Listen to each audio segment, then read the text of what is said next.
Hello everybody and welcome to another edition of the In the Ring Show with your host, Devious Damien. Now I know I know what happened a couple nights ago, but I'm going to give some of my thoughts on Thursday night's Impact. So, you know, the whole thing with Madison Rayne having a crush on Earl Hebner. All I've got to say is I hope that they're not trying to turn Madison Rayne into their AJ. And I don't mean AJ Styles, I mean AJ Lee from WWE. I hope they're not trying to book Madison like AJ. Because, in my opinion, that would just be a stupid thing to do. And then it would be seen as a ripoff, and then in my opinion, TNA's quality would just go downhill. Another thing that, you know, the whole thing with Bully Ray having a restraining order against Abyss for the thing with Joseph Park next Thursday night on Impact. This is what I think should happen here. Joseph Park for the Street Fight should come out as Abyss and say, well, you can't fight Joseph Park and have a restraining order against Abyss because we're the same person. Or, you know, something along those lines. Something kind of like that. They should just bring this whole storyline to a close and be done with it already.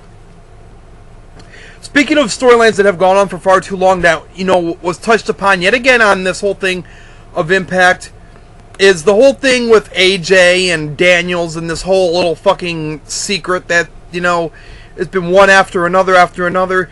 They just need to cut the whole fucking thing loose. I am sorry. I am sick and tired of seeing AJ and Daniels, AJ Styles and Christopher Daniels go at it thousands upon thousands of times. It doesn't matter what spin you put on it. It doesn't matter what storyline you put on it. The bottom line is, at the end of the day, it's still Christopher Daniels and AJ Styles. Something, you know, TNA fans have seen so many times, it's beyond belief. I mean, they main evented a Destination X last year, and now they're going to have a last man standing match this year? Man, get the fuck out of here with that shit. So, you know, just, they just need to, you know, stop it with all this stuff.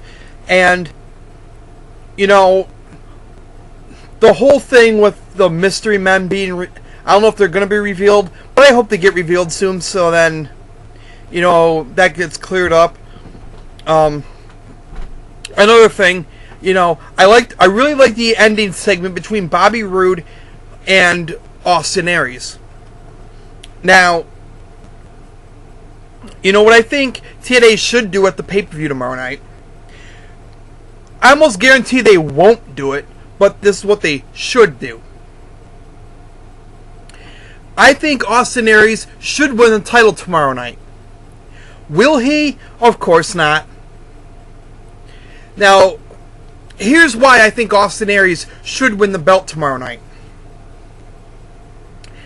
You could use that to you keep the feud going between Roode and Aries, but then you could also book an ending to where you have like kind of two feuds going on at the same time.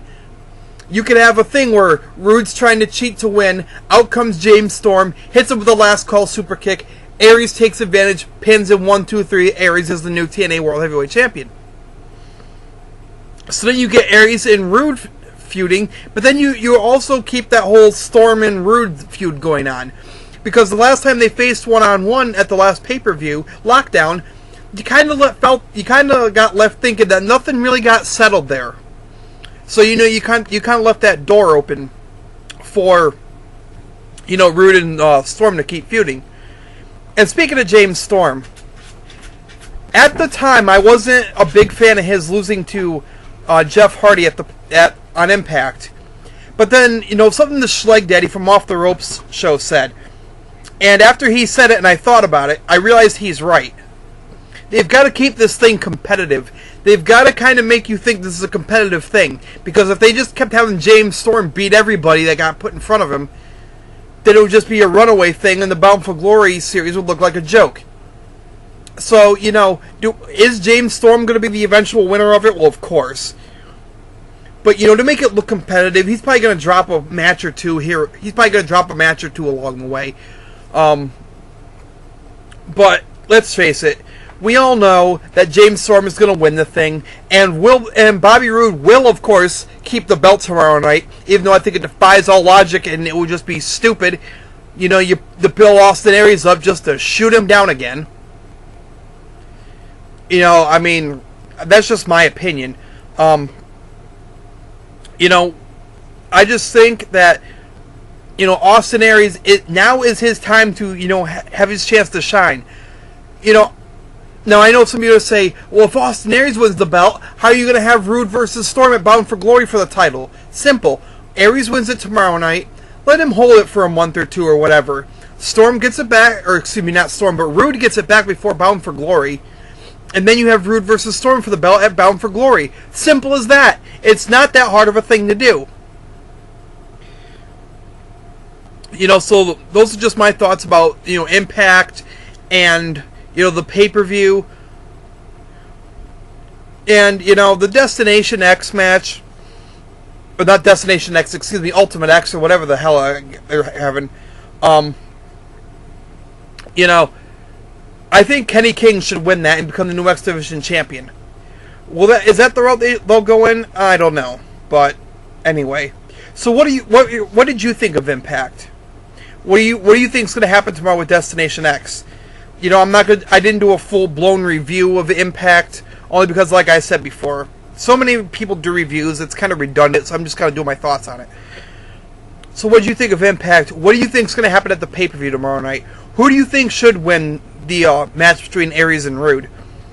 Let me know what you think. For this edition of the In the Ring Show, this is Devious Damien signing out.